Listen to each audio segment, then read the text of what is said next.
पिता आणि पुत्र आणि पवित्र आत्मा यांच्या नावे. Hallelujah, hallelujah, hallelujah. ख्रिस्तामध्ये उपस्थित प्रिय बंधू आणि भगिनीनो, येशू म्हणतो मी जीवन देण्यासाठी आलो. पुष्कळ ठिकाणी बायबलमध्ये आम्ही पाहतो, वेगवेगळ्या ठिकाणी शुभवर्तमानामध्ये, वेगवेगळ्या वचनामध्ये प्रभू म्हणत आहेत मी जीवन देण्यासाठी आलेला. आणि येशू म्हणत आहे मी परिपूर्ण जीवन देण्यासाठी आलो. योहानाचे शुभवर्तमान अध्याय 10 मध्ये आम्ही वाचतो, मी जीवन देण्यासाठी आलो आणि परिपूर्ण जीवन देण्यासाठी आलो. आणि मग येशू मग ते आम्हाला समजावून देण्यासाठी किंवा आम्हाला ते अवगत होण्यासाठी वेगवेगळ्या प्रकारे प्रभू वचन देत आहे, चमत्कार करत आहे आणि आमच्यासाठी साधन बनवत आहे. कशासाठी? आम्हाला जीवन देण्यासाठी, आम्हाला जीवन देण्यासाठी. प्रियजनो, ख्रिस्ती जीवनाचा एकमात्र उद्देश आहे जीवन प्राप्त करणे. जीवन प्राप्त करणे म्हणजे काय? जीवन प्राप्त करणे म्हणजे आमचा आत्मा आम्ही वाचवणे, आमचा आत्मा स्वर्गात गेला पाहिजे. प्रियजनो, आणि पुष्कळदा आम्हाला थोडीशी माहिती झाली तर त्या माहितीनुसार आपण काय करतो? हा, आता मला मार्ग मिळाला, आता माझा उद्धार झाला, आता मी स्वर्गात गेलो, अशा प्रकारे आपण स्वतःची बळाई मारतो. आणि मग काय करतो? मग दुसऱ्याकडे पाहतो आपण, तो काय त्याचं तारण होत नाही, तो काय तारण होणार नाही, त्याचं काही तारण होणार नाही, तो काही स्वर्गात जाणार नाही. प्रभू येशूनं असं म्हटल्यासाठी, कोणाची आलोचना करण्यासाठी किंवा भेदभाव करण्यासाठी, कोणाला खाली टाकण्यासाठी नाही सांगितलं. प्रियजनो, येशूने जे सांगितलं ते आपण आपल्या जीवनामध्ये आत्मसात करण्यासाठी, मी माझ्या आत्म्याला स्वर्गात जाईपर्यंत मी प्रयत्न करत राहील, प्रयत्न केलं पाहिजे. मी माझ्या आत्म्याला स्वर्गात जाईपर्यंत. प्रियजनो, आम्ही लोक अध्याय 10:18 मध्ये वाचतो, येशूने म्हटलेलं आहे की येशूने म्हटलेलं आहे की तुम्हाला आत्मे वश होतात याच्यामध्ये आनंद मानू नका, परंतु जेव्हा तुम्ही स्वर्गामध्ये तुमचा आत्मा जाईल तेव्हाच तुम्ही स्वतःला धन्य समजा किंवा आनंद माना. म्हणजे आमचा आत्मा स्वर्गात गेला पाहिजे. आम्ही मत्तयाचे शुभवर्तमान अध्याय 16:26 मध्ये वाचतो, प्रभू म्हणत आहे तुम्ही संपूर्ण जग मिळवलं परंतु आत्मा गमावला तर तुम्हाला काय लाभ? तर त्याचप्रमाणे हा आमचा आत्मा आम्ही वाचवला पाहिजे, स्वर्गात गेलो पाहिजे. आणि त्याच्यासाठीच प्रभू येशू म्हणत आहे मीच जीवन आहे. येशू म्हणत आहे मीच आहे तो. कोण? जो आम्ही आत्मा वाचवण्याचा प्रयत्न करत आहोत, स्वर्गात जाण्यासाठी प्रयत्न करत आहोत, जीवन प्राप्त करण्यासाठी प्रयत्न करत आहोत. येशू म्हणतात तो मीच आहे. जे जीवन तुम्ही प्राप्त करू इच्छिता ते जीवन मीच आहे. म्हणजे येशूच आहे आमचे जीवन, असं येशू सांगत आहे. येशूच आहे, येशूच आहे. म्हणजे येशू प्राप्त केलं पाहिजे आपण.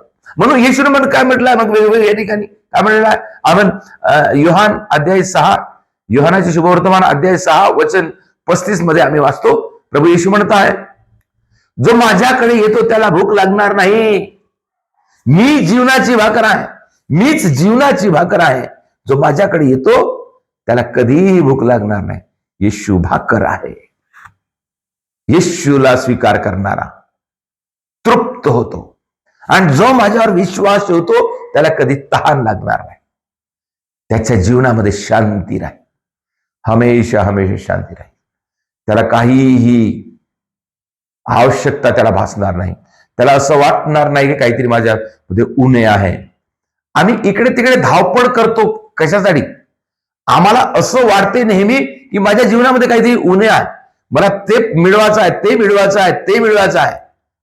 आम्हाला तृप्ती नाही. पण ज्याला खऱ्या अर्थाने येशू प्राप्त झाला आहे, ज्याने येशूला स्वीकार केलेला आहे, त्याच्या जीवनामध्ये त्याला पुन्हा दुसरी काही इच्छा नाही. कारण हेच अल्टिमेट इच्छा आहे, म्हणजे आखिरची इच्छा हेच आहे की आम्हाला येशू मिळवणे आहे. म्हणून येशूने म्हटलं का मीच जीवनाची भाकर. आणि येशूनं जेव्हा शेवटच्या भोजनाच्या वेळेस भाकर हातात घेऊन काय म्हटलं, हे माझे शरीर आहे, हे माझं शरीर आहे, तुम्ही पापाच्या क्षमेसाठी हे घ्या आणि खा, अशा प्रकारे येशूने सांगितलं. परंतु येशूने काय म्हणलेलं आहे, कोरिन्थीकरास पहिलं पत्र अध्याय 11 ओवी 27 मध्ये म्हणत आहे, येशू म्हणत आहे, जो कोणी अयोग्य प्रकारे ही भाकर खाईल अथवा प्रभूचा प्याला पिईल तो प्रभूचे शरीर व रक्त ह्या संबंधाने दोषी ठरेल. दोषी ठरेल म्हणजे काय होईल, आम्ही जीवन प्राप्त करण्यासाठी हे रोटी घेतली पाहिजे, परंतु ते रोटी घेताना आम्ही स्वतःला तयार केलं पाहिजे, शुद्ध केलं पाहिजे, पवित्र केलं पाहिजे. म्हणजे येशूनं हे शरीर आमची रोटी म्हणून दिलं. रोटीचा अर्थ काय, रोटीचा अर्थ हा म्हणजे भोजन. आणि भोजन आपण रोज घेतलं पाहिजे, भोजन आपण रोज घेतलं पाहिजे. भोजन याच्यासाठीच येशूने म्हटलेलं आहे की हे भोजन आहे, हे रोटी आहे, हे शरीर आत्म्याला वाचवणारी रोटी आहे. आपण भोजन मग आपण महिन्याला किंवा 6 महिन्याला किंवा 1 वर्षाला नाही घेत, आम्ही कधी कधी घेतो. आपण भोजन रोज घेतो. रोज म्हणता रोज एक वेळ नाही, 2दा 3दा तरी रोज भोजन घेतो. त्याचप्रमाणे ही जे रोटी, जे आत्म्याची रोटी आहे, आध्यात्मिक रोटी आहे, ते आपण रोज घेतली पाहिजे. आणि जेव्हा आपण रोज घेतली पाहिजे तेव्हा मग आपण रोज तयारी केलं पाहिजे. वचन काय सांगत आहे, अयोग्य रीतीने घेऊ नये. म्हणजे एक येशू काय करत आहे, एक सिस्टम बनवत आहे आमच्या जीवनाला शुद्ध बनवण्यासाठी. येशू म्हणत आहे, हे माझे शरीर आहे, तुम्ही रोज हे ग्रहण करा. आणि जेव्हा रोज ग्रहण करण्याची आम्हाला येशू आज्ञा देत आहे, तर मग आपण रोज ग्रहण करा. याचा अर्थ कुठं सांगत आहे, म्हणजे जेव्हा त्याने भोजन म्हटलेलं आहे, रोटी म्हटलेलं आहे, तेव्हा भोजन रोज घेणे आहे, दररोज घेणे आहे. तो जीवनाचा भाग आहे, जीवनाचा भाग आहे. आणि म्हणून आपण रोज घेतलं पाहिजे. आणि जेव्हा रोज आपण घेतो तेव्हा रोज आपल्या अंतःकरणाची शुद्धी झाली पाहिजे, रोज आपल्या मनाची शुद्धी झाली पाहिजे. रोज आपण पाप स्वीकार केला पाहिजे किंवा पश्चाताप केला पाहिजे पापावर. आणि सर्वात महत्वाची गोष्ट, आपण पापापासून दूर राहिलं पाहिजे. कारण मी प्रभूचे शरीर ग्रहण करतो, म्हणून मी पाप करू नये, मी पाप करू नये. आम्हाला माहित आहे पाप काय आहे.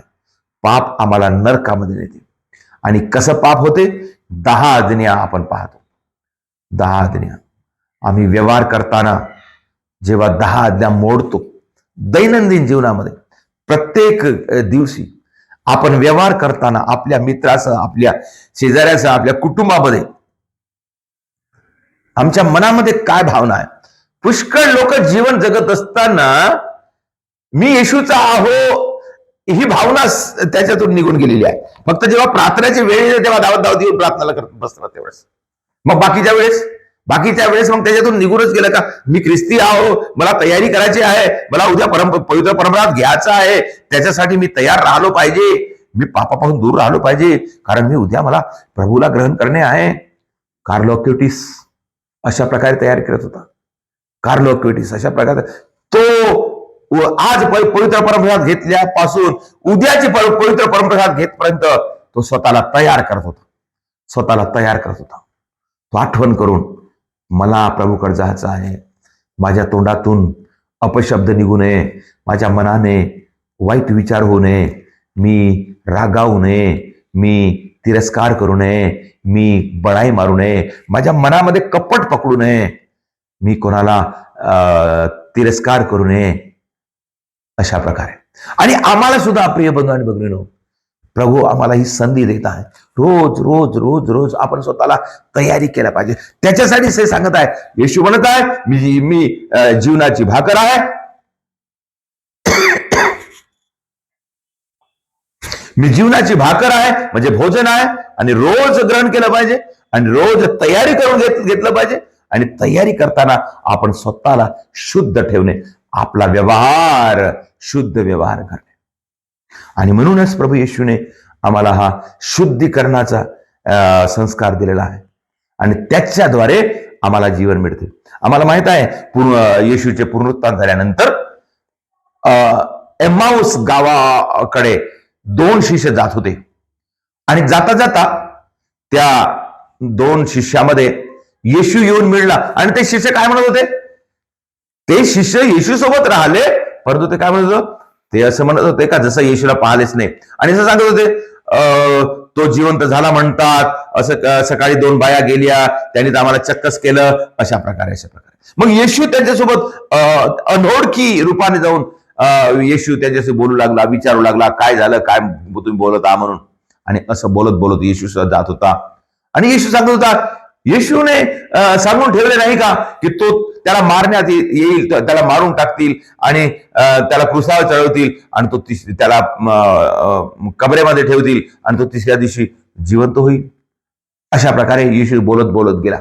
आणि शेवट त्या गावात पोहोचल्यानंतर संध्याकाळ झाली. त्यांनी म्हटलं त्याला, आमच्या सोबत थांबा. येशू त्यांच्यासोबत थांबला आणि जेवायची वेळ आली तेव्हा त्यांनी काय केलं? भाकर हातात घेतली, आशीर्वाद दिला आणि तो काय केला? काय झालं? येशू तिथून गायब झाला.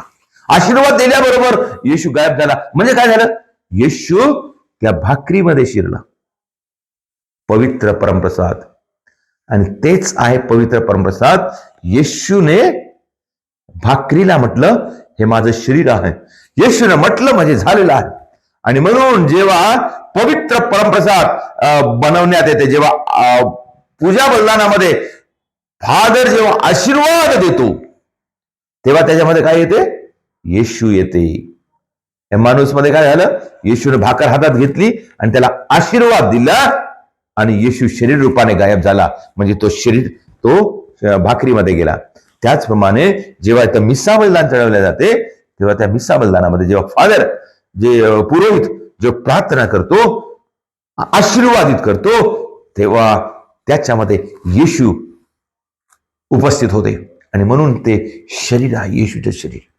आणि म्हणून त्याच्यावर आम्ही विश्वास ठेवणे आणि त्याच्याद्वारे आम्हाला जीवन प्राप्त होते. हेच आहे जीवन. येशूने सांगितलेलं आहे, मी जीवन आहे.